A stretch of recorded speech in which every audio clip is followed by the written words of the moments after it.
وہ لوز سا گارمنٹ جو ہم عام طور پہ مرد عرب چوغا جو پہنتے ہیں اس کو کلوک کہتے ہیں، کپڑوں نیچے والے کپڑوں کے اوپر پہنا جاتا ہے، کھلا سا گارمنٹ جو باہر جاتے ہوئے پہنا جاتا ہے. looked at him in a harsh way، اور آ کے رسول کریم صلی اللہ علیہ وسلم کو غصے سے دیکھا، ہارش سختی سے، ٹھیک ہے. and said، او محمد صلی اللہ علیہ وسلم، will you not pay me back my loan، کیا آپ مجھے میرا قرضہ واپس نہیں دیں گے؟ loan is قرضہ، pay me back مجھے واپس دیں گے. I have not known the family of Abdul Muttalib to delay in repaying debts، میں تو یہ نہیں جانتا کہ عبد المطلب کے خاندان میں قرضہ دینے میں دیر کی جاتی ہو، ٹھیک ہے. اب یہ رسول کریم صلی اللہ علیہ وسلم کے بارے میں آپ تھوڑا سا سوچیں کہ وہ اپنے صحابہ کے درمیان بیٹھے ہیں، ابھی اپنے کسی انصاری ساتھی کی نماز جنازہ سے فارغ ہوئے جو کہ غم کا وقت ہوتا ہے. ظاہر انصار رسول کریم کے بہت سچے پکے ساتھی تھے اور ان کے لیے رسول کریم کے دل میں ایک خاص اسپیشل مقام تھا انصار کے لیے. انصار وہ لوگ ہیں جو مدینہ کے رہنے والے تھے، ٹھیک ہے. تو این اس وقت پر آ کر ربی بن زید رسول کریم صلی اللہ علیہ وسلم سے بدتمیزی کرتا ہے، اور صرف یہی نہیں بلکہ کہتا بھی ہے تانے کی شکل میں کہ عام طور پر ایسا تانا بہت غصہ دلا دیتا ہے کہ اپنے والدین کے بارے میں، اپنے بڑوں کے بارے میں تانا دیا جائے کہ میں تو نہیں جانتا کہ عبد المطلب کے خاندان نے قرضہ دینے میں کبھی دیر کی ہو. مطلب عبد المطلب رسول کریم صلی اللہ علیہ وسلم کے دادا، ان کے نام لے کر کہا کہ ڈیلے دیر کرنا، ری پیئنگ ڈیٹس قرضے کا واپس کرنا، تو میں تو نہیں جانتا کہ ان کے خاندان نے ابھی تک کبھی قرضہ دینے میں دیر کی ہو. ڈیٹس بیٹا اس میں B with B silent, B is not pronounced, DEBTS ہے لیکن اس کو پڑھتے ہم ڈیٹس ہیں، بی کو بالکل بھی نہیں پڑھا جاتا. After seeing what the Rabbi did to Hazrat Muhammad sallallahu alaihi wasallam, Hazrat Umar's eyes swelled with anger. He looked at the Rabbi and said، اب جس بدتمیزی سے وہ آیا تھا اور آ کے اس نے رسول کریم کا دامن کھینچا اور بدتمیزی سے بات کی، تو یہ سب کچھ دیکھ کر حضرت محمد صلی اللہ علیہ وسلم کی آنکھیں غصے سے باہر آ گئیں. swelled with anger ایک محاورہ ہے، انگلش میں ہم کہیں گے swelled with anger. جیسے سویلڈ کا لفظی مطلب ہے سوج جانا، جب کوئی چیز پانی میں رکھی جائے اور وہ پھول جائے تو سویل کرنا کہتے ہیں، یا کسی کا ٹانگ پہ چوٹ آئے، ٹخنے پر چوٹ آئے اور وہ سوج جائے تو اسے بھی کہتے ہیں سویل کرنا، ٹھیک ہے. تو سویلڈ ود اینگر انگلش میں کہیں گے، لیکن اردو میں اس کا مطلب ہے آنکھیں غصے سے باہر آنا یا آنکھیں غصے سے لال ہو جانا، جس طرح ہم اردو میں استعمال کرتے ہیں. تو حضرت عمر رضی اللہ تعالیٰ نے looked at the Rabbi and said، انہوں نے ربی کی طرف دیکھا اور کہا، او enemy of Allah، اے اللہ کے دشمن، do you talk to the Rasul of Allah and behave towards him in this manner، کیا تم رسول کریم صلی اللہ علیہ وسلم کے ساتھ اس انداز میں بات کرتے ہو اور اس بدتمیزی سے بہیو کرتے ہو، اس بدتمیزی کا برتاؤ کرتے ہو. مینر طریقہ، ان دس مینر اس طریقے سے، اس بدتمیز طریقے سے. The Rabbi turned away and حضرت محمد صلی اللہ علیہ وسلم said to حضرت عمر، ربی جو تھا وہ پیچھے ہٹ گیا. ظاہر ہے اس کو بھی احساس ہوا کہ تمام صحابہ آس پاس ہیں اور اگر میں نے زیادہ بدتمیزی کی تو وہ کچھ بھی مجھے کہہ سکتے ہیں. لیکن حضرت محمد صلی اللہ علیہ وسلم نے حضرت عمر سے کہا، You should have given us sincere counseling rather than act as you did. حضرت عمر سے کہا کہ تمہیں ہمیں وہ مخلصانہ مشورہ دینا چاہیے تھا جو اس موقع کی ڈیمانڈ تھا. مطلب اس موقع پر تمہیں ہمیں مخلصانہ مشورہ دینا چاہیے تھا اور ایسا نہیں کرنا چاہیے تھا جیسا تم نے کیا. rather than اس کے بجائے جیسا کہ تم نے بہیو کیا ایسا تمہیں بہیو نہیں کرنا چاہیے تھا. Go and repay him his loan and give him 20 sa, a measurement of weight extra because you scared him. جاؤ اور اسے جا کر اس کا قرضہ دو اور اس کو 20 سا فالتو دو، جو کہ وزن کا میجرمنٹ ہے، کیونکہ تم نے اسے ڈرایا ہے. because you scared him، ٹھیک ہے، کیونکہ تم نے اسے ڈرایا ہے. ٹھیک ہے، تو جاؤ جا کر اسے اس کا قرضہ بھی واپس کرو اور 20 سا فالتو دو، جو کہ سا کیا تھا بیٹا؟ سا جس طرح آج کل کلو ہے، سیر کہا جاتا ہے گاؤں میں عام طور پر. جو لکھنے کا رواج ہے اس میں تو کلو گرام یوز ہوتا ہے یا گرامز یوز ہوتے ہیں. تو اسی طرح سا پرانے زمانے کا ایک یونٹ تھا. یہ ورڈز میننگز اپنی کاپی میں لکھ لیجئے. سملرلی اسی طرح ریفلیکٹس کہ اس کی عکاسی کرتا ہے. فیونرل جنازہ، کمپینینز ساتھی صحابہ، گریبڈ پکڑ لیا یا کھینچا یا زور سے چھینا، ہارش سخت، ڈیلے دیر، ڈیٹس قرض یا ادھار. حضرت عمر رضی اللہ تعالیٰ عنہ went to the Rabbi, repaid him the debt and gave him an extra 20 sa of dates. حضرت عمر رضی اللہ تعالیٰ عنہ گئے، جا کے ربی کو اس کا قرض واپس کیا اور اس کو کچھ فالتو 20 سا کھجوریں فالتو دی. مطلب تھوڑی نہیں بلکہ یوں سمجھ لیجئے یہ کلو سے کچھ کم و بیش ایک یونٹ ہے تو تقریباً 20 کلو اندازاً آپ کو سمجھانے کے لیے بتا رہے ہیں. ناٹ ایگزیکٹلی کے جی، سا اس زمانے کا یونٹ تھا لیکن تقریباً 20 کلو کے قریب اس کو فالتو بھی دی کھجوریں. The Rabbi asked حضرت عمر why کہ تم نے یہ فالتو کھجوریں مجھے کیوں دی ہیں. And he replied انہوں نے کہا، حضرت عمر نے جواب دیا، The Rasul of Allah ordered me to give it to you because I frightened you. اللہ کے رسول نے مجھے حکم دیا تھا کہ تمہیں یہ 20 سا کھجوریں فالتو دوں کیونکہ میں نے تمہیں ڈرایا تھا. Because I frightened you. The fact that Hazrat Muhammad was not late in repaying the debt, the Rabbi was asking for the repayment days before the loan was due because he wanted to test Hazrat Muhammad sallallahu alaihi wasallam's tolerance. حقیقت یہ تھی کہ حضرت محمد صلی اللہ علیہ وسلم قرضہ دینے میں لیٹ نہیں تھے. He was not late in repaying the debt. ابھی قرضہ دینے کی تاریخ نہیں آئی تھی. The Rabbi was asking for the repayment. وہ ری پیمنٹ کا مطلب ہے قرضے کی وصولی. وہ قرضے کی وصولی یا قرضے کی واپسی کے لیے پہلے سے اصرار کر رہا تھا. Days before the loan was due. Loan کا معنی قرضہ، ڈیو جس دن وہ واپس کرنا رسول کریم صلی اللہ علیہ وسلم نے طے کیا تھا. ٹھیک ہے، تو وہ کئی دن پہلے، days before the loan was due, کئی دن پہلے سے مانگ رہا تھا. اصل میں اس کی تاریخ ابھی قرضے کی واپسی کی نہیں آئی تھی. Because he wanted to test حضرت محمد's tolerance. کیونکہ وہ رسول کریم صلی اللہ علیہ وسلم کی برداشت کو چیک کرنا چاہ رہا تھا. اور بیٹا صحیح معنوں میں برداشت تبھی چیک ہوتی ہے جب انسان طاقت میں ہو اور بدلہ بھی لے سکتا ہو اور غصہ بھی کر سکتا ہو. اب یہ جو سچویشن تھی جس میں رسول کریم صلی اللہ علیہ وسلم مدینہ میں تھے اور مدینہ میں رسول کریم صلی اللہ علیہ وسلم کے جان نثار ساتھی ان کے آس پاس موجود تھے.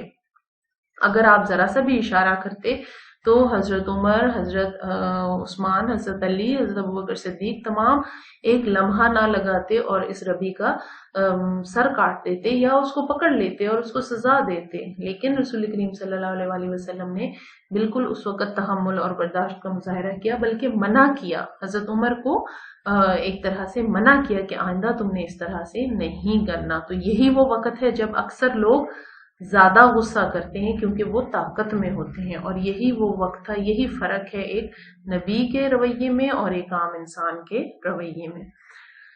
The Rabbi found that tolerance and perseverance took precedence over anger and that harsh treatment was repaid with kindness. ربی بن زید کو یہ پتا چل گیا کہ ٹالرنس اینڈ پرسویرنس، ثابت قدمی، مستقل مزاجی، پرسویرنس، اس کو اسی طرح سے پڑھیے گا، پرسویرنس، ٹھیک ہے، ثابت قدمی، مستقل مزاجی، کسی بات پر جمے رہنا، کسی بات کو کرتے رہنا مسلسل اور اس میں پیچھے نہ ہٹنا. ایک دفعہ جب پتا چل جائے کہ یہ بات حق ہے تو اس سے پیچھے نہ ہٹنا. یہ بڑھ گیا تھا، سبقت لے گیا تھا کس چیز پر؟ اینگر پر، غصے پر. پریسیڈنس، سبقت لے جانا، بڑھ جانا. مطلب اس کا جملے کا پورا مطلب غور سے سمجھیے بیٹا. ربی بن سعد کو یہ پتا چل گیا، found that tolerance and perseverance, برداشت اور ثابت قدمی بڑھ گئی تھی. رسول کریم صلی اللہ علیہ وسلم کی برداشت اور ثابت قدمی بڑھ گئی تھی. ٹک پریسیڈنس، بڑھ گئی تھی. کس سے؟ غصے سے. غصے سے زیادہ تھی، مطلب ان کی برداشت اور ان کی ثابت قدمی کو غصے پر پورا پورا قابو تھا. And that harsh treatment was rapid with kindness, اور سخت برتاؤ، بدتمیزی کا برتاؤ، اس کا جواب کیا ملا؟ اس کا جواب نرمی سے، رحم دلی سے، مہربانی سے دیا گیا. ریپیڈ، واپس دیا گیا مہربانی سے. The Rabbi Zaid immediately renounced his religion and testified before Hazrat Muhammad sallallahu alaihi wasallam. Rabbi Zaid جو تھا وہ فوراً اپنے مذہب سے توبہ طائب ہو گیا. ریناؤنسڈ ہوتا ہے چھوڑ دینا، اعلانیہ چھوڑ دینا. ایک ہے خاموشی سے خفیہ چھوڑ دینا، ایک ہے سب کے سامنے اعلان کرنا. جیسے he renounced his property, he renounced his religion، اس نے سب کے سامنے اعلان کیا کہ میں اپنا مذہب چھوڑتا ہوں. ٹھیک ہے. renounced his religion and testified، شہادت دینا، گواہی دینا. testified before حضرت محمد صلی اللہ علیہ وسلم، اور رسول کریم صلی اللہ علیہ وسلم کے پاس آ کر شہادت دی، یعنی کلمہ پڑھ لیا. There is none worthy of worship but Allah alone and that حضرت محمد is his رسول. اور کیا گواہی دی؟ یہ جو within inverted commas لکھا ہوا ہے بیٹا، یہ آپ کو اصول سمجھنا چاہیے. جب ہم کسی کی بات کو کوٹ کر رہے ہوتے ہیں تو یہ جملہ رپورٹنگ سپیچ کہلاتا ہے. اس کو ہم کاما سے سٹاپ کرتے ہیں اور پھر اس کے بعد ہم انورٹڈ کاماز سے نیکسٹ جملہ شروع کرتے ہیں. And this is called reported speech. یہ وہ الفاظ ہیں جو ربی نے کہے. ٹھیک ہے. تو کوئی بھی اللہ نہیں، کوئی بھی عبادت کے لائق نہیں ہے مگر اللہ اکیلا، اور حضرت محمد صلی اللہ علیہ وسلم اللہ کے رسول ہیں. نن، کوئی بھی نہیں، وردی، اس قابل، ٹھیک ہے، of worship, worthy of worship, عبادت کے لائق. مطلب وردی قابل اور ورشپ عبادت. وردی آف ورشپ ملا کر پڑھیں تو ہوگا عبادت کے لائق. کوئی بھی عبادت کے لائق نہیں ہے مگر اللہ اکیلا. الون، اکیلا. کوئی بھی عبادت کے لائق نہیں ہے مگر اللہ اکیلا، اور حضرت محمد صلی اللہ علیہ وسلم اللہ کے رسول ہیں. The tolerance of حضرت محمد صلی اللہ علیہ وسلم knew no bounds. He always treated people with kindness and compassion. رسول کریم صلی اللہ علیہ وسلم کی برداشت کی کوئی حدیں نہیں تھی. No bounds، پابند نہیں تھی، محدود نہیں تھی. مطلب نیو نو باؤنڈس کا مطلب ایسا نہیں تھا کہ ان کی رحمت، ان کی تحمل، ان کا برداشت صرف اپنے قریبی ساتھیوں تک محدود ہو یا صرف مسلمانوں تک محدود ہو، بلکہ ان کی برداشت، ان کا رحمت، ان کا کرم کفار پر بھی تھا. اب یہ آپ دیکھ لیجئے کہ یہ یہودی تھا جس نے یہ معاملہ کیا، لیکن رسول کریم کی رحمت نے، رسول کریم کی شفقت نے اس کو اتنا متاثر کیا کہ وہ مسلمان ہو گیا. He always treated people with kindness and compassion. انہوں نے ہمیشہ لوگوں کو نرمی اور شفقت سے ٹریٹ کیا. Violence, anger and rudeness. Violence تشدد، anger غصہ، rudeness بدتمیزی were never part of his personality. وہ کبھی بھی ان کی شخصیت کا حصہ نہیں تھے. Personality شخصیت. He showed tolerance in the face of adversity and kindness in the face of harsh treatment. انہوں نے ہمیشہ مشکل وقت میں، ایڈورسٹی مشکل وقت، مصیبت کا وقت، چاہے وہ غربت ہو، چاہے وہ دشمنوں کا سامنا ہو، چاہے وہ بیماری ہو، ایڈورسٹی مشکل کو کہتے ہیں.